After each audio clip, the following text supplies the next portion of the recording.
کہ وہاں پہ کچھ عناصر اس طرح کے کام کر رہے ہیں جو کہ اندرونی طور پہ وہاں کے عوام کو نفسیاتی طور پر ڈچ کرنا چاہتے ہیں تاکہ وہاں کے حالات خراب ہوں اور عالمی برادری اس میں نوٹس لے کے آزاد کشمیر پہ فیصلے کی بات کرے. کیا کہیں گے آپ؟ دیکھیں، میں آپ کے پلیٹ فارم سے اس بات کی شدید مذمت کرتا ہوں کہ ہمارے اندرونی معاملات میں بیرونی مداخلت ہمیں قطعاً برداشت نہیں. اور بات سوال یہ پیدا ہوتا ہے کہ آخر ایسا ہوا کیوں. ہمیں وہ گراؤنڈ ریئلٹیز بھی دیکھنی ہوگی جس وجہ سے ان کو ایک فلیئر اپ ملا اور کسی اور کو موقع ملا کہ ہمارے آپس کے معاملات میں گھس کے اس کو سبوتاش کیا جائے. تو بات یہ کہ ہم نے پنجاب کے اندر پنجاب پولیس کا رول دیکھا. وہی پنجاب پولیس کے لوگ آزاد کشمیر میں انہوں نے بھی چادر اور چار دیواری کا تقدس پامال کرنا شروع کر دیا. تو بات یہ کہ جب آپ چادر اور چار دیواری کے تقدس کو پامال کرتے رہیں گے اور وہ حرکات و سکنات جو آپ پنجاب میں عوام کے ساتھ کر رہے ہیں وہ آزاد کشمیر میں کریں گے تو یہ ناقابل قبول ہوگا. تو مقصد یہ کہ ہمیں بھی دے. اور لیکن سب سے بڑی بات کیا ہے؟ دیکھیں، ابھی اگر ہم حقائق پہ بات کرتے ہیں ڈاڈی صاحب، تو حقیقت یہ ہے کہ آزاد کشمیر کو سپورٹ کرنے کے لیے پاکستان ہر حال میں حاضر ہے. ایسا نہیں ہے کہ آزاد کشمیر کے حالات جو ہیں وہ ایسے ہوں کہ کوئی یہ کہے کہ وہ، آپ مجھے یہ بتائیں نا کہ ان کے جو لوگ ہیں، یہ وزیر دفاع راجہ ناتھ سنگھ کا بیان ہے، یہ آپ کو کیا شو کر رہا ہے؟ یہ صاف صاف بات یہ ہے کہ وہ یہ اپنے معاملات کو ان کے اندر ڈال کے انتشار پیدا کرنا چاہتے ہیں تاکہ یہ سب کچھ. اب چھوٹی سی بات ہے، بجلی کے بل والا معاملہ ہے، یہ کوئی اتنا بڑا معاملہ نہیں تھا کہ جس کو حل نہ کیا جاتا، لیکن عوام کو اکسایا جا رہا ہے کہ عوام اس پہ بات کرے اور وہ سڑکوں پہ نکلے. اور معصوم میری عوام، جس طرح سے پاکستان میں یہاں کی بھی بات کر لوں کہ بڑی معصوم عوام ہے، فوراً سے بیوقوف بچ جاتی ہے، وہاں کے لوگوں کو بیوقوف بنایا جا رہا ہے اس وقت. آخر نوبت کیوں ایسی آ رہی ہے؟ ہم شدید اس کی مذمت کرتے ہیں کہ ہمارے اندرونی معاملات میں کوئی بھی بیرونی مداخلت کی مذمت کرتے ہیں، لیکن بات یہ ہے کہ ہم یہ دیکھ رہے ہیں کہ عوام کی منشا کے خلاف، عوام کے مینڈیٹ کے خلاف آپ زبردستی ان ہارے ہوئے لوگوں کو فارم 47 کے تھرو لا کے بٹھائیں گے تو پھر ظاہری بات ہے کہ ایسے ریپرکشنز ہوں گے. بیرونی مداخلت کو بھی آپ دعوت دیتے ہیں اور ہماری عوام بڑی معصوم اور بھولی عوام ہے جس کو مقصد، کیونکہ آج ہر کوئی مہنگائی کی چکی میں اتنا پسا ہوا ہے کہ اس کے پاس کوئی آپشن ہی نہیں رہا. جو ان کے پاس کھانے کو نہیں ہے وہ کیا کریں گے؟ آج بجلی کے بل جو ہے ان کی تنخواہوں سے 10 گنا زیادہ آ رہے ہیں. مگر میں یہ صرف آزاد کشمیر نہیں، پورے پاکستان کی بات کر رہا ہوں. تو جب یہ حالات ہوں گے، لوگوں کے پاس کھانے کو نہیں ہوگا اور یوٹیلٹی بلز اتنے زیادہ ہوں گے اور حکومت کے بیجا خرچے. آزاد کشمیر میں زیادہ تر لوگ جو ہیں وہ دہاڑی دار مزدور ہیں اور وہ وہاں پہ کام کرتے ہیں اور ان کو جتنی فیسلٹیز دی جا سکتی ہیں وہ دی جاتی ہیں. اس وقت جو نیریٹو بلڈ کیا جا رہا ہے وہ یہ کیا جا رہا ہے کہ اقوام متحدہ کی قرارداد کے مطابق جو ہے کوئی سبسڈی دینی چاہیے تھی اور اس حوالے سے بات کی جا رہی ہے.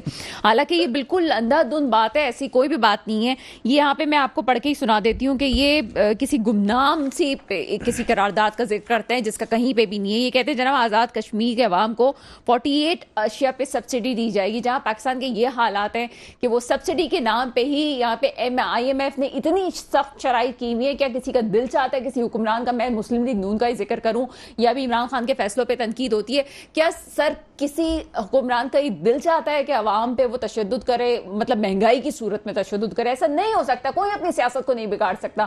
لیکن ہاں میرے ملک میں ایسے حالات ضرور ہیں سر کہ جس پہ اس طرح کے معاملات ہوتے ہیں کہ جہاں پہ عوام کو، حکمرانوں کو سختی کرنی پڑتی ہے. میں آپ کی اس بات سے بالکل متفق ہوں کہ یہاں پہ جو غلطیاں ہوئی ہیں اس میں شر پسند عناصر کو موقع ملا ہے کہ وہ سب کچھ کریں، لیکن عوام کو بھی سوچنا چاہیے. جیسے ایکشن کمیٹی کی بات کروں، ایکشن کمیٹی کی بات ہو رہی تھی، تو ایکشن کمیٹی میں 20-25 آپ کے جو نمائندگان ہیں وہ ہیں، لیکن لیڈرشپ نہیں ہے. یہ میں تھوڑا سا آپ کو اس کا بیک گراؤنڈ بھی بتاتی چلوں. لیڈرشپ نہیں ہے. لیڈرشپ کا جو فقدان جب ہوتا ہے، میں نام نہیں لینا چاہتی، یہاں پہ بھی بہت ساری ایسی جماعتیں جس میں لیڈرشپ کا فقدان ہے. آپ کو کارکن نظر آئیں گے. ان صورتحال میں بڑی حد تک یہ ممکن ہوتا ہے کہ کوئی اور اس پارٹی کو استعمال کر لے عوام کے خلاف. میں اس وقت کشمیری لوگوں سے کہوں گی کہ جناب اگر کوئی ایسا مسئلہ ہے, کوئی آپ کو پرابلم ہے, تو حکومت سے بیٹھ کے 1 to 1 بات کی جا سکتی ہے, لیکن یہ طریقہ کار بالکل ٹھیک نہیں ہے کہ جس میں آپ کو بیرونی طاقتوں کا سامنا ہو. ایک اور بات بہت امپورٹنٹ ہے کہ آزادی بہت بڑی نعمت ہے.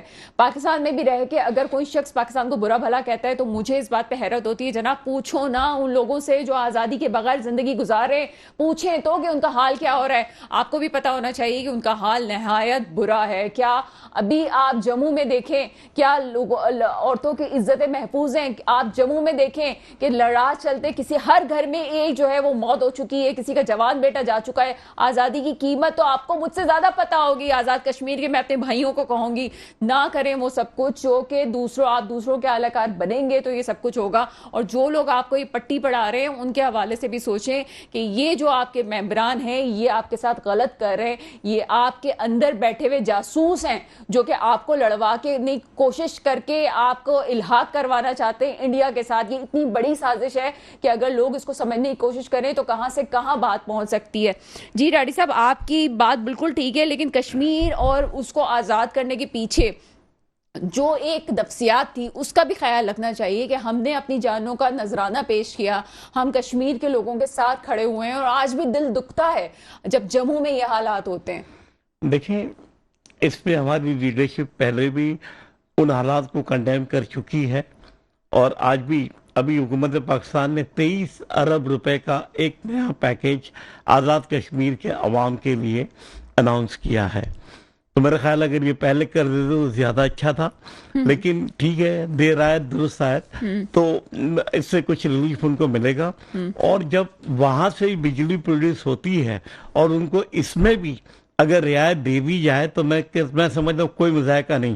لیکن مجبوری یہ ہے کہ ہماری حکومت کو ان آئی پی پیز کا زیادہ خیال ہے, ان کو زیادہ پروٹیکٹ کر رہی ہے کہ ان کو نقصان نہیں ہونا چاہیے, اور ان آئی پی پیز کو پروٹیکشن دے رہی ہے. تو بہرحال اب یہ دیکھیں کہ ہمارے لیے اولین ہماری عوام ہے, اور ایک آج ہمارا سسٹم پورا کولیپس ہو چکا ہے کہ جو تنخواہ دار ہے وہ بیچارہ ایٹ سورس اس کی ٹیکس بھی کٹ جاتے ہیں, ٹیکس پورا دے رہا ہے, سب دے رہا ہے, لیکن اپنے گھر کا چولہا نہیں جلا پا رہا ہے وہ, کیونکہ وہ آپ دیکھیں نا کہ یہ جو الیکٹریسٹی یا گیس اور اس کے جو بلوں کی لیکن سر دیکھیں ایک بات ہے, اگر میں ہی کہوں کہ ٹھیک ہے الیکٹریسٹی کے بل اتنے زیادہ آ رہے ہیں تو میں یہ کہوں کہ جناب مجھے مفت بجلی دو, اور نہیں دو گے تو میں سڑک پہ آ جاؤں گی, تو یہ میرا مطالبہ غلط ہوا نا. مجھے بالکل مفت تو کوئی نہیں, لیکن ایک ریزنیبل ریٹ. اگر میں کہوں کہ میرے حالات بہت خراب ہیں اور مہنگائی سے میں ماری ہوئی ہوں تو میں اپنے ٹیکس میں رجسٹریشن نہ کرواؤں تو یہ میری غلطی ہے, یہ ریاست کی غلطی تو نہیں ہے کہ وہ یہ بات کرے کہ جی میں ٹیکس نہیں دے رہی ہوں کیونکہ مجھ پہ مہنگائی کا بوجھ ہے. اچھا جو ٹیکس دے رہے ہیں ان کا ٹیکس کون سا ایف بی آر کے خزانے میں پہنچ رہا ہے, مجھے یہ بھی بتائیں نا. بہت ساری چیزیں ہیں جس کو ہم تو ڈسکس کر سکتے ہیں. ہم آج ریسٹورانٹ میں کھانا کھاتے ہیں 17% ہم سیل ٹیکس دیتے ہیں. ہم یہاں پہ جو ہمارے باقی پاکستان کے مسائل ہیں اس پہ بھی بات کرتے ہیں, لیکن اس وقت سردار نزاکت صاحب مجھے جوائن کر چکے ہیں. آپ کا تعلق پیپلز پارٹی سے ہے. سر پروگرام میں آپ کو ویلکم کرتے ہیں. شکریہ. سردار نزاکت صاحب مجھے سن سکتے ہیں؟ جی بالکل آپ کی آواز آ رہی ہے. سردار نزاکت صاحب پہلے تو ہم کچھ اس پہ ذکر کریں گے کہ آزاد کشمیر میں اسٹرائک کا سلسلہ ہے اور کل بھی ہم نے کافی مسائل دیکھے ہیں. اس میں کیا سمجھتے ہیں اس میں جو ہمیں اطلاعات آ رہی ہیں اس میں یہ صاف ظاہر ہو رہا ہے کہ کوئی انتشاری ٹولہ ہے جو کہ آزاد کشمیر کے لوگوں کو بھڑکانے کی کوشش کر رہا ہے, اور وہاں کے لوگ خود اس سے عاجز آ چکے ہیں کہ یہ سب کچھ نہیں ہونا چاہیے, کیونکہ ایک عام فرد جو ہے جو کہ دہاڑی پہ کام کرتا ہے, کیونکہ آزاد کشمیر میں بہت سے لوگ دہاڑی پہ کام کر رہے ہیں, ان سب کو تکلیف پہنچ رہی ہے اس اسٹرائک سے, اور انڈیا کے اس میں ملوث ہونے کے بھی خطرات سامنے آ رہے ہیں. کیا کہیں گے آپ؟ دیکھیں ایک تو پہلے میں آپ کو تھوڑا سا اس کا بیک گراؤنڈ بتا دوں کہ جب آزاد کشمیر کے اندر ہائیڈرو الیکٹرک کے اوپر کام ہوا, آپ کو شاید اس چیز کا پتہ ہے یا نہیں ہے کہ جب منگلا ڈیم بنا, آج پاکستان کے چاروں صوبے کالا باغ ڈیم کے اوپر لڑ رہے ہیں اور کوئی بھی ڈیم بنانے کے لیے تیار نہیں ہے. اس وقت آزاد کشمیر کے لوگوں نے میرپور کے اندر جب منگلا ڈیم بنا تو ہمارے آب و اجداد کی قبریں ڈوبی ہیں, اور پھر جا کے منگلا ڈیم بنا, اور منگلا ڈیم سے ہائیڈرو الیکٹرک پاکستان کی نیشنل گریڈ کے اندر شامل ہوئی. اسی طرح نیلم جیلم ہائیڈرو پاور پروجیکٹ ہے، اسی طرح سہسا کے اندر پروجیکٹ لگا ہوا ہے۔ اس وقت آزاد کشمیر کے اندر مجموعی طور پہ 4 سے 5 ہزار میگا واٹ آزاد کشمیر سے الیکٹریسٹی نیشنل گریڈ کے اندر شامل ہو رہی ہے، جبکہ آزاد کشمیر کی جو ضرورت ہے وہ 350 سے 400 میگا واٹ ہے، وہ بھی پراپر طریقے سے نہیں ملتی۔ جب پاکستان اور آزاد کشمیر کے درمیان یہ معاہدہ ہوا تھا، جب ہائیڈرو کے اوپر کام ہوا تو اس پہ معاہدہ یہ ہوا تھا کہ جو آزاد کشمیر کو اسی ریٹ کے اوپر الیکٹریسٹی پرووائڈ کی جائے گی جو آزاد کشمیر کے اندر پروجیکٹ کے اوپر یا اس بجلی پیدا کرنے کے اوپر جتنی لاگت آئے گی اس میں تھوڑا بہت ٹیکس ایڈ کر کے آزاد کشمیر والوں کو 300-400 میگا واٹ الیکٹریسٹی پرووائڈ کی جائے گی۔ لیکن انفارچونیٹلی اس الیکٹریسٹی کے جو پرائز ہیں وہ ڈے بائی ڈے انکریز ہوتے گئے اور ان کو پاکستان کی پرائز کے ساتھ ملانے کی کوشش کی گئی جو پاکستان کے لوگوں کو پرائز دی جاتی ہے الیکٹریسٹی۔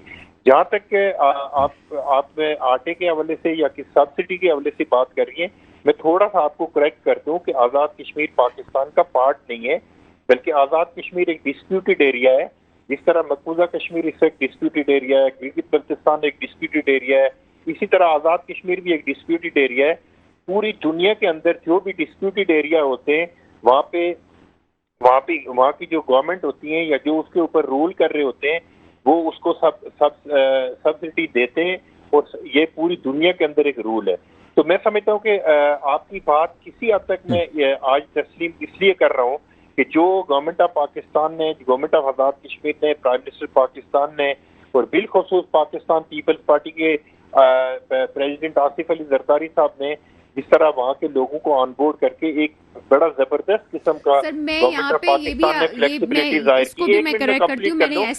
ایک منٹ دے دیں کہ جس فلیکسیبلٹی کا مظاہرہ گورنمنٹ آف پاکستان نے کیا ہے میں سمجھتا ہوں کہ اس کو اپریشیٹ کرنے کی ضرورت ہے۔ اس کے بعد پروٹیسٹ کو جاری رکھنا میرا اپنا خیال یہ کہ یہ مناسب نہیں تھا، لیکن اس میں ضرور کوئی شہر پسند عناصر بھی ہو سکتے ہیں، لیکن کلیکٹیولی لوگ اس چیز پہ سیٹسفائیڈ ہے کہ جو گورنمنٹ آف پاکستان نے آزاد کشمیر کے لوگوں کو ریلیف دینے کی کوشش کی گئی اور جو نوٹیفکیشن ہوا ہے اس کے اوپر میں کم از کم اس چیز پہ آپ کو یقین دلاتا ہوں کہ آزاد کشمیر کے 90% لوگ اس چیز پہ سیٹسفائیڈ ہیں اور وہ سمجھتے ہیں کہ گورنمنٹ آف پاکستان نے بہت بڑا ریلیف یہی بات کی ہے کہ آزاد کشمیر پہ جب پاکستان کی حکومت نے سبسڈی دینے کا فیصلہ کیا ہے اور بہت سے ریلیف اور بہت سے کام، ایسا نہیں کہ میں وہی بات کہہ رہی ہوں کہ پاکستان میں جتنی بھی ڈسپیوٹ جو بھی مسائل ہو یہاں پہ جو آپس میں لڑائی ہو رہی ہو لیکن آزاد کشمیر کو اگنور نہیں کیا گیا۔ آزاد کشمیر پہ چاہے وہ پیپلز پارٹی ہو چاہے وہ مسلم لیگ نون ہو اپنے طور سے کام کرتی رہی ہے، لیکن یہاں پہ مسئلہ یہ ہے کہ چونکہ پاکستان کے حالات اس وقت اندرونی طور پہ سیاسی طور پہ الجھے ہوئے ہیں، اس کا فائدہ اٹھاتے ہوئے آزاد کشمیر کو بھی استعمال کیا جا رہا ہے۔ وہاں پہ شہر پسند لوگ جو ہیں لوگوں کو اکسا رہے ہیں کہ جناب آپ کے ساتھ غلط ہو رہا ہے۔ میں اس چیز پہ توجہ دینا چاہتی ہوں۔ دیکھیں ایسا کچھ بھی نہیں ہے، میں آپ کو تھوڑا سا کلیریفائی کر دوں کہ پاکستان بننے سے پہلے 14 اگست 1947 سے پہلے 19 جولائی 1947 کو غازی ملت سردار محمد ابراہیم خان جو آزاد کشمیر کے فاؤنڈر پریزیڈنٹ تھے ان کے گھر پہ علاقے پاکستان کی قرارداد منظور ہوئی ہے، اور کشمیریوں نے تو پاکستان بننے سے پہلے اپنے آپ کو پاکستانی ڈکلیئر کیا ہے اور ہم اپنے آپ کو پاکستان سے بڑا پاکستانی سمجھتے ہیں، اور پوری دنیا میں جو کشمیری ہیں وہ اپنے پاکستان کے سفیر کے طور پہ پوری دنیا کے اندر ریپرزینٹ کر رہے ہیں، اور ہم یہ سمجھتے ہیں کہ پاکستان ہماری ریاست ہے اور ہم ریاست جو ہوتی ہے وہ ماں کی طرح ہوتی ہے۔ اور میں سمجھتا ہوں کہ جو لوگ اگر کوئی شہر پسندی کی کوشش وہاں پہ کر رہے ہیں تو شہر پسند تو پورے پاکستان کے اندر موجود ہیں۔ اگر آپ سندھ کے اندر دیکھیں، بلوچستان میں، کے پی میں، پنجاب میں، وہاں پہ ہر طرح کی بولیاں بولنے والے لوگ ہیں، لیکن کلیکٹیولی اور اجتماعی طور پہ جو آزاد کشمیر کے لوگ ہیں ان کی لائلٹی پاکستان کے ساتھ ہے۔ ہماری آرم فورسز کے اندر آزاد کشمیر کے لوگ موجود ہیں، پاکستان کی سول بیوروکریسی کے اندر، جوڈیشری کے اندر لوگ موجود ہیں، اور پوری دنیا میں کشمیری پاکستان کی کے سفیر بن کے پوری دنیا کے اندر کام کر رہے ہیں۔ لیکن اگر چند لوگوں کو لے کے آپ ایک یہ پرسپشن بنانے کی کوشش کریں گی کہ کشمیر والے خدا نخواستہ بیرونی قوتوں کے ہاتھوں میں کھیل رہے ہیں تو یہ مناسب نہیں ہے۔ کچھ لوگوں نے ہو سکتا ہے کچھ باتیں کی ہوں. سر بالکل ایسا ہی ہے کہ کچھ لوگ جو ہیں وہاں پہ شہر پسندی پھیلا رہے ہیں سر. ایسا بالکل ہرگز نہیں ہے. پاکستان کو اپنی منزل سمجھتے ہیں. سر میرے خیال ہے کہ انٹروڈکٹری پارٹ بھی آپ نے تھوڑا سا مس کر دیا. میں نے یہی کہا ہے کہ کشمیری جو ہے وہ خود عاجز آ گئے ہیں ان تمام چیزوں سے. وہ تو بات کرنا چاہتے ہیں, ٹیبل ٹاک کرنا چاہتے ہیں, وہ تو پاکستان سے محبت کرتے ہیں, لیکن مسئلہ یہی ہے کہ کچھ شہر پسند عناصر جو ہے وہ مجبور کر رہے ہیں ان کو کہ اسی طرح سے معاملات چلتے بالکل آپ کی بات کو میں سیکنڈ کرتا ہوں کہ جس طرح کچھ شہر پسند عناصر نے نعرے بھی لگائے, اور اس وقت میں آپ کے چینل کے توسط سے آزاد کشمیر کے لوگوں سے یہی ریکویسٹ کرتا ہوں کہ پاکستان ایک انتہائی نازک سچویشن سے گزر رہا ہے. اس وقت ہندوستان کے اندر الیکشن ہونے جا رہے ہیں. مودی ایک سٹنٹ جو کشمیر کے حوالے سے وہ ہمیشہ چھوڑتا رہا ہے, وہ مودی پورا الیکشن آزاد کشمیر کے اوپر لڑنا چاہ رہا ہے. پچھلے دنوں ایک جلسے میں مودی نے اعلان کیا تھا کہ میں آزاد کشمیر کو ہندوستان کے اندر شامل کروں گا. لیکن میں سمجھتا ہوں کہ ان ساری چیزوں کو دیکھتے ہوئے دونوں سائڈ سے ہماری لا انفورسمنٹ ایجنسیز کو بھی ٹالرنس کا مظاہرہ کرنا پڑے گا, اور ہمارے آزاد کشمیر کے جو لوگ ہیں بہت ہی پڑھے لکھے لوگ ہیں, پوری دنیا سے ریونیو پاکستان میں بھیجتے ہیں اور پوری دنیا میں محنت مزدوری کر کے اپنی زندگی گزار رہے ہیں, اور وہ پاکستان کو اپنی آخری اور پہلی اور آخری منزل سمجھتے ہیں. تو میں یہ سمجھتا ہوں کہ یہ دونوں طرح سے فلیکسیبلٹی کا مظاہرہ ہونا چاہیے. پاکستان ہمارا ہے اور ہم پاکستان کے, اور کشمیریوں نے اپنا آج پاکستان کے کل کے لیے قربان کیا ہے. سر آپ یہ دیکھیں کہ ان کے جو وزیر دفاع ہیں راجہ ناتھ سنگھ, یہ ان کے بیان کا ایک جملہ ہے. وہ کہتے ہیں جناب کہ لوگ خود کہیں گے ہمیں ہندوستان کے ساتھ الحاق کرنا ہے, اور ایسے مطالبات اٹھ رہے ہیں. یہ کس بیس پہ اس قسم کے بیانات وہاں سے آتے ہیں انڈیا سے, جو پوری دنیا جو اس کو پورٹریٹ کر رہی ہوتی ہے؟ دیکھیں میں ایک چیز آپ کو بتا دوں کہ وہ تو الیکشن لڑتے ہیں نا, وہ ہندوستان کی عوام کے سینٹیمنٹس کے ساتھ کھیلتے ہیں. وہ ہندوستان کے جو بھی پاکستان کے خلاف بات کرے گا, جو بھی آزاد کشمیر کی حمایت میں بات کرے گا, اور یہ کوشش کرے گا کہ آزاد کشمیر کو ہم فتح کر لیں گے یا پاکستان کے اوپر حملہ کر دیں گے, تو ہندوستان کے لوگ جذباتی ہو کے اسی پارٹی کو سب سے زیادہ ووٹ کرتے ہیں. جس طرح بی جے پی نے پچھلے الیکشن میں ایک کلیئر کہا تھا کہ ہم 35 اور 370 کو ختم کر کے کشمیر کو مستقل پارٹ بنائیں گے ہندوستان کا. تو اس طرح کے جو سٹنٹ ہوتے ہیں, پولیٹیکل سٹنٹ ہوتے ہیں, یہ بی جے پی انفارچونیٹلی پوری دنیا کے اندر اس طرح کی رومر کرتی ہے اور ایک بیانیہ بنانے کی کوشش کرتی ہے. لیکن میں آپ کو یقین دلاتا ہوں کہ آزاد کشمیر کے لوگ ہوں, گلگت بلتستان کے لوگ ہوں یا مقبوضہ کشمیر کے لوگ ہوں, وہ اپنے آپ کو پاکستان سے بڑھ کے پاکستانی سمجھتے ہیں, اور پاکستان کی جو عوام ہے وہ کشمیریوں کے ساتھ کھڑے ہیں. اور میں آپ کو صرف آخری بات یہ کہنا چاہتا ہوں کہ جو 88 کی تحریک چلی, جس کو پوری دنیا کے اندر لو رنگ تحریک کے طور پہ یاد رکھا جاتا ہے, اس میں نہ کہ صرف کشمیریوں کا خون شامل ہے بلکہ پاکستان کے چاروں صوبوں کھاٹا, گلگت بلتستان اور آزاد کشمیر کے لوگوں کا خون شامل ہے. کشمیریوں کے اوپر پاکستانیوں کی قربانیاں بہت زیادہ ہیں, اور ہم کشمیر والے پاکستان کی ان قربانیوں کو قدر کی نگاہ سے دیکھتے ہیں. چلیں جناب, ایک بریک کا وقت ہوا ہے, بریک کے بعد مزید موضوعات پہ بات کرتے ہیں. بریک کے بعد آپ کے سامنے حاضر ہیں اور مزید موضوعات پہ بات کریں گے. یہاں پہ پرابلم یہ ہے کہ جب بھی پاکستان کے اسٹیبلٹی کی بات آتی ہے, بہت سارے ایسے ایشوز ہوئے ہیں کہ جس کو ایڈریس کرنا ضروری ہے. جیسے پاکستان سنبھلنے لگا 1965 کی جنگ آ گئی, اس کے بعد ہم نے یہاں پہ آئی ایم ایف کی طرف فرسٹ ٹائم ہم جب گئے تھے تو آئی ایم ایف کی طرف گئے تھے, اور ڈیڈی صاحب مجھے سیکنڈ کریں گے اس معاملے میں. آئی ایم ایف کی طرف جب پاس ہمیں جانا پڑا کیونکہ ہمارے معاشی حالات ٹھیک نہیں تھے. پھر پاکستان میں اور مسائل بڑھتے چلے گئے. کبھی ہم نے جو ہے 71 دیکھا, 73 ہوا, پھر 80, 81, 82, یہ تمام چیزیں ہمارے سامنے آئیں. پھر ہوتے ہوتے چیزیں خراب تو ہوتی گئیں. کراچی کے معاملات خراب ہوئے. 92 کراچی کا چھوٹا بھائی حیدرآباد, وہاں پہ حیدرآباد میں پکا کلا کا واقعہ. اس کے بعد جناب آپ 99 لے لیں, اور وہاں پہ پی سی او ججز اور جہاز کا یہاں سے وہاں ہو جانا, بہت سارے ایسی چیزیں ہیں. این آر او کے بعد پاکستان پہ حملے, اور اس میں جو ہے ڈرون حملوں کی وجہ سے پاکستان کی معیشت کو نقصان پہنچنا اور فائدہ بھی ہونا, بہت ساری چیزوں میں لوگوں کی اموات کا ہونا. ایسے ہی واقعات چلتے رہے. بے نظیر بھٹو کی شہادت, 2014 اور 14 کے بعد دھرنوں کے بعد 2017 بھی ہم نے دیکھا, 2018 بھی ہمارے سامنے ہے, اور اس کے بعد پی ٹی آئی کی گورنمنٹ جاتی ہے, اور آخر کار جو ایک بڑا سانحہ ہمارے سامنے آتا ہے جس مزید کو پھر پاکستان کو پیچھے لے کے جاتا ہے, وہ 9 مئی ہے. 9 مئی ایک ایسا مسئلہ ہے کہ جس پہ کوئی بھی ابھی تک, ایک سال ہم نے سوچا تھا کہ معاملات شاید کچھ بیٹھ جائیں گے, لیکن اس وقت جو پاک فوج کے بیانات ہمارے سامنے آئے اور بہت کھل کے آئے, اس میں صاف پتہ چلا کہ جی پی ٹی آئی کو وہ کھل کے کہتے ہیں کہ پی ٹی آئی اس میں تمام ذہن سازی میں ملوث ہے اور اس کو معافی مانگنی چاہیے. اور جہاں پہ آج ہم یہ دیکھتے ہیں کہ اگر قومی اسمبلی میں بات ہوتی ہے 2 پارٹیز کی, تو یہاں پہ پیپلز پارٹی کہتی ہے کہ عوام کا مسئلہ مہنگائی ہے, اس پہ ڈسکشن ہونی چاہیے, اور نواز شریف صاحب کی پارٹی کے حوالے سے بھی یہی چیزیں سامنے آتی ہیں.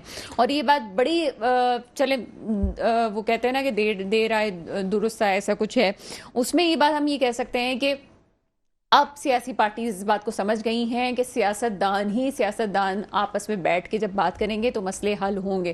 لیکن اس کے باوجود بھی یہاں پہ یہ حال ہے کہ پی ٹی آئی جو کہ اس وقت سنی اتحاد میں ضم ہو چکی ہے, اسمبلی فلور پہ بیٹھی ہوئی ہے, وہ کسی صورت اب بھی بات کرنے کے لیے تیار نہیں ہے.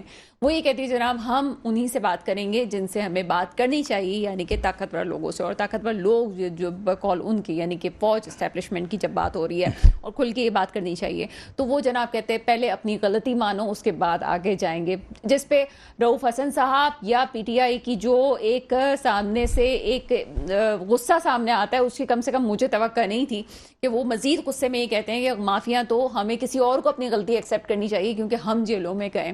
ان چیزوں کو کس طرح سے دیکھا جائے گا اور مسئلہ حل کیسے کیا جائے گا؟ ڈاڈی صاحب کیا کہیں گے؟ مسئلے کو حل کی طرف جانا چاہیے, بہت ہو گیا. دیکھیں یہ ہم 9 مئی کے پیچھے گھوم رہے ہیں.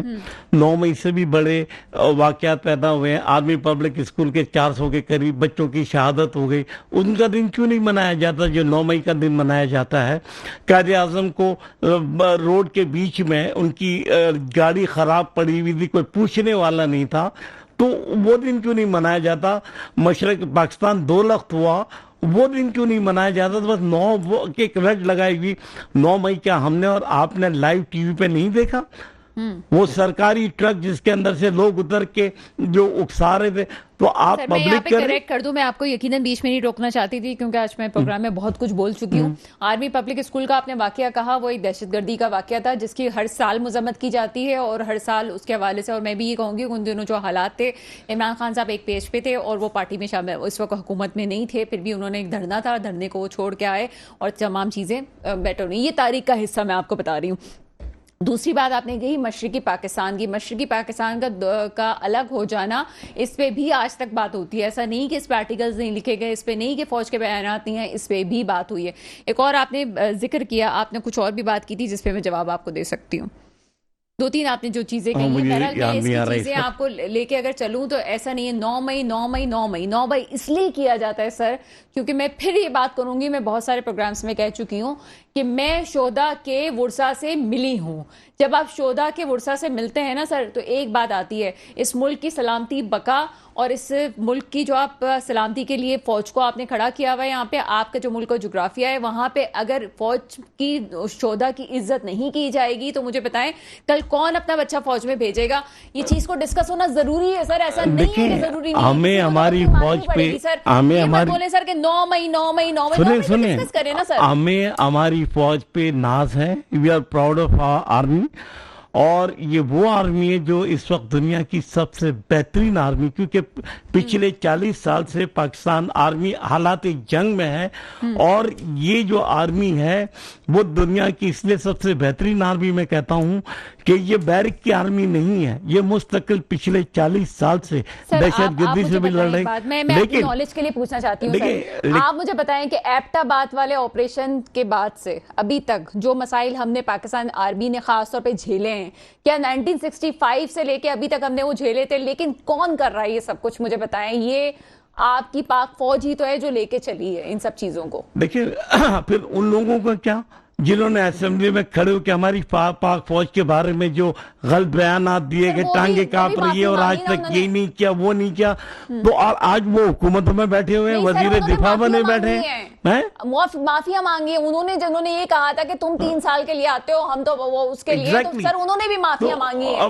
معافیا مانگے پھر وہی باتیں کرتے، سر نہیں کرتے نا، ایسا نہیں ہوتا، اس طرح تو نہ کریں نا، کم از کم آپ دیکھیں جب تک پبلک کے مینڈیٹ کا آپ احترام نہیں کریں گے، پبلک کی رائے کو آپ اہمیت نہیں دیں گے اور اپنی مرضی سے زور زبردستی جس کو چاہو بغیر پبلک کی منشا کے اگر حکومت پہ بٹھا دو گے تو یہی دفتر سر یہ یہاں تک آپ کی بات ٹھیک ہے۔ مجھے ایک بات بتائیں، میں صرف ایک سوال پوچھ رہی ہوں، پھر میں سردار نزاکت سے بھی پوچھوں گی۔ مجھے یہ بتائیں کہ کیا غلطی کو ایکسیپٹ کرنا چاہیے اس وقت حالات جس نہج پہ ہیں پاکستان جہاں پہ ہے؟ بلاول بھٹو زرداری صاحب نے، میں کہتی ہوں ینگ لیڈر ہے لیکن بیان اچھا دیا ہے، مجھے یہ یاد بتا دیں کہ کیا ملک کے حالات کو بہتر کسی کو تو اپنی غلطی تسلیم کرنی ہے؟ غلطی تسلیم کرتے ہی رہتے ہیں لیکن اس کے حل کی طرف کیوں نہیں جاتے؟ نہیں کی نا سر کسی نے، یہ پرابلم یہی ہے نا کہ غلطی، اب ہاں صرف ایک ہی بندے سے معافی مانگنے کے لیے آپ لوگ سب تلے ہوئے۔ مجھے وہ بیان یاد کروا دیں جب خان صاحب کو اریسٹ کرنے کی بات ہو رہی تھی تو یہ کہا تھا کہ وہ وہاں پہ نہیں پہنچیں گے، ان کو جہاں پہنچتے ہیں ان کے بندے وہاں پہنچیں گے اگر اریسٹ کیا گیا تو۔ یہ تو آن ریکارڈ باتیں ہیں سر، کس نے ذہن سازی کی ہے یہ مجھے بتائیں۔ مانتی ہوں کہ عمران خان صاحب نے نہیں کیا ہوگا، بات ساری یہ کہ ہمارے یہاں اگر انصاف اور میرٹ سے بات کی جائے، ہمارے ججز دیکھو کہ دنیا میں کبھی کہیں ہوا ہے کہ اعلیٰ عدالتوں کے ججز اپنے لیے انصاف مانگ رہے ہو؟ یہ پاکستان میں ہو رہا ہے، بالکل ہے، بالکل۔ حکومت اپنے خرچے کم نہیں کر رہی ہے اور لوگوں کے اوپر ٹیکس پہ ٹیکس لگا رہی ہے، بالکل ہے، یہ مسائل کوئی طریقہ کار ہے؟ یہ مسائل ہیں لیکن میں چاہتی ہوں یہ مسائل کو حل کریں گے ساری چیزیں حل ہو جائیں گی۔ اگر یہ میرا پروگرام بھی کوئی دیکھ رہا ہے، میں کبھی باعث نہیں ہوتی، بعض لوگ مجھ پہ شاید بات بھی کر رہے ہوتے ہیں کہ یار آپ جو ہے اس طرح سے بات کریے، لیکن مسئلے کا حل کیا ہے؟ سردار نزاکت صاحب آپ کی طرف آتے ہیں۔ مسئلے کا حل یہ ہے کہ آپ یہاں پہ پہلے آپ کا جو سیاسی نظام ہے اس کو مستحکم کریں، جب یہ آپ کا استحکام یہاں پہ آ جائے گا سیاست میں تب جا کے آپ کی اکانومی ٹھیک ہوگی، اچھی بات کی اور آپ کی اکانومی جب ٹھیک ہوگی تو آپ کے لوگوں کے حالات ٹھیک ہوں گے۔ بہت اچھی بات کی ہے۔ سردار نزاکت صاحب آپ کی طرف آتے ہیں۔ سردار نزاکت صاحب آپ مجھے سن سکتے ہیں؟ جی بالکل آواز آ رہی ہے آپ کی۔ سر آپ اس وقت سیاسی استحکام کی بات میں تقریباً تمام پروگرامز میں کرتی رہی ہوں کہ سیاسی استحکام ہوگا، اب تو میرے خیال ہے سیاستدان بھی اس بات پہ آ گئے ہیں کہ بیٹھ جو جناب بات کر لو آپس میں، اس کے علاوہ کوئی حل نہیں ہے۔ اگر یہ سب چیزیں ہو گئی ہیں اور 9 مئی والے واقعے کی وجہ سے یہ تمام چیزیں ایک ہٹ درمی کی صورتحال اختیار کر گئی ہیں، مسئلے کا حل کیا ہے؟ کس طرح سے اکانومی بہتر ہوگی؟ جب تک سیاسی استحکام نہیں ہوگا تب تک معاشی استحکام بھی ممکن نہیں ہے، آپ کیا کہیں گے؟ دیکھیں فاروق صاحب بات کر رہے تھے نا کہ ایک بندے سے معافی منگوانے کی کوشش کی جا رہی ہے اور اس میں آپ نے بھی کہا کہ یا انہوں نے کہا کہ اسمبلی کے فلور پہ کھڑے ہو کے، میں سمجھتا ہوں کہ جس کی جتنی غلطی ہے اس کو آرمی بھی ہماری ہے اور پاکستان کے اندر جو بھی پولیٹیکل فورس ہے چاہے وہ ہمارے اپوننٹ ہی کیوں نہ ہو لیکن وہ بھی پاکستانی ہے، ان کا بھی اتنا ہی احترام ہے جتنا کسی بھی پولیٹیکل پارٹی کا ہے۔ لیکن جہاں تک 9 مئی کی بات ہے، میں سمجھتا ہوں کہ اپنی نوعیت کا یہ پوری دنیا میں اپنی نوعیت کا ایک ایسا واقعہ ہے کہ ہم نے ہمارے جو پاکستانی تھے، جو تحریک انصاف کے لوگ تھے، انہوں نے نہ کہ صرف آرمی کی انسٹالیشن پہ حملہ کیا بلکہ جیسے میں آپ کی بات کو سیکنڈ کرتا ہوں کہ اگر آج عمران خان سے کوئی پوچھے کہ اس شہید کی ماں کے اوپر کیا گزری ہوگی جس کی قبر پہ جا کے انہوں نے وہ سارا گند کیا ہے، تو میں سمجھتا ہوں کہ معافی اس چیز کی مانگنی چاہیے۔ ہم یہ نہیں کہتے کہ خدا نہ خواستہ اگر کوئی ڈکٹیٹر اگر کوئی غلط کام کرتا ہے تو وہ خدا نہ خواستہ کو پوتر گائے نہیں ہے، اس کے اوپر بھی بات ہونی چاہیے، لیکن جو بنیادی طور پہ آج پاکستانیوں کا جو مطالبہ ہے پورے پاکستان کے چاروں صوبوں کے اندر، گلگت بلتستان، فاتح اور آزاد کشمیر کے اندر جو مطالبہ ہے وہ یہ ہے کہ جو شہدائے پاکستان کی قبروں کے ساتھ انہوں نے بے حرمتی کی ہے اس کے اوپر نہ کہ صرف عمران خان کو معافی مانگنی چاہیے بلکہ جو ان کے جتنے بھی لوگ ہیں جنہوں نے یہ گند کیا ہے، جنہوں نے شہداء کی بے حرمتی کی ہے، جنہوں نے یادگاروں کی بے حرمتی کی ہے، ان کو اس چیز کی لازمی معافی مانگنی چاہیے اور یہ معافی مانگنی پڑے گی۔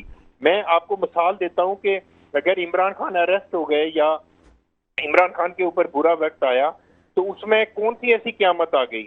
کیا یہ ذوالفقار علی بھٹو کی شہادت سے بڑا ایشو تھا؟ کیا محترمہ بینظیر بھٹو شہید کی شہادت سے بڑا ایشو تھا؟ ہرگز نہیں۔ میں سمجھتا ہوں کہ پاکستان کی اگر آج ہم معافی کی بات کرتے ہیں یا ہمارے آرمی کی طرف سے اسٹیٹمنٹ آتا ہے تو وہ بھی یہی کہتے ہیں کہ بھائی آپ کس چیز کی معافی مانگیں. اب لوگ پوچھتے ہیں کہ بھائی معافی کس چیز کی مانگیں. معافی اس چیز کی مانگیں کہ جو شہداء کے یادگاروں کے ساتھ بے حرمتی کی ہے اس چیز کی معافی مانگیں. جن شہداء کے زخموں کے اوپر، شہداء کے لواحقین کے زخموں کے اوپر نمک پاشی کی گئی، معافی اس چیز کی مانگیں. پاکستانیوں کے جو دل دکھے ہیں پوری دنیا کے اندر اس چیز کی معافی مانگیں. ہم یہ تھوڑی کہہ رہے ہیں کہ کسی کے خلاف اگر عمران خان اگر جنرل باجوہ کے خلاف بات کرتے تو بھلے کرتے رہے، اس چیز کی کوئی معافی نہیں ہے.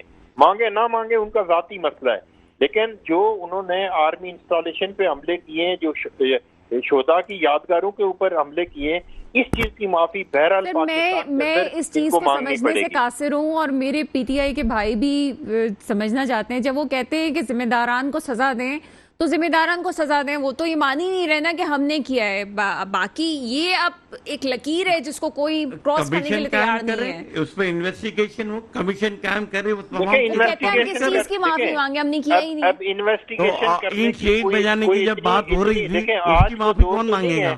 ایک تو مجھے بات کرنے دیں یا ان سے پوچھ لیں اگر پلیز، اگر مجھے بات کرنے دے دیں. جی سر. آج وہ دور نہیں ہے کہ کوئی کسی اخبار میں نیوز لگی اور 5ویں دن کوئی پڑھے گا. آج سوشل میڈیا کا دور ہے. پوری سوشل میڈیا اٹھا کے دیکھ لیں کہ سوشل میڈیا کے اوپر جو شہداء کی بے حرمتی کن لوگوں نے کی ہے.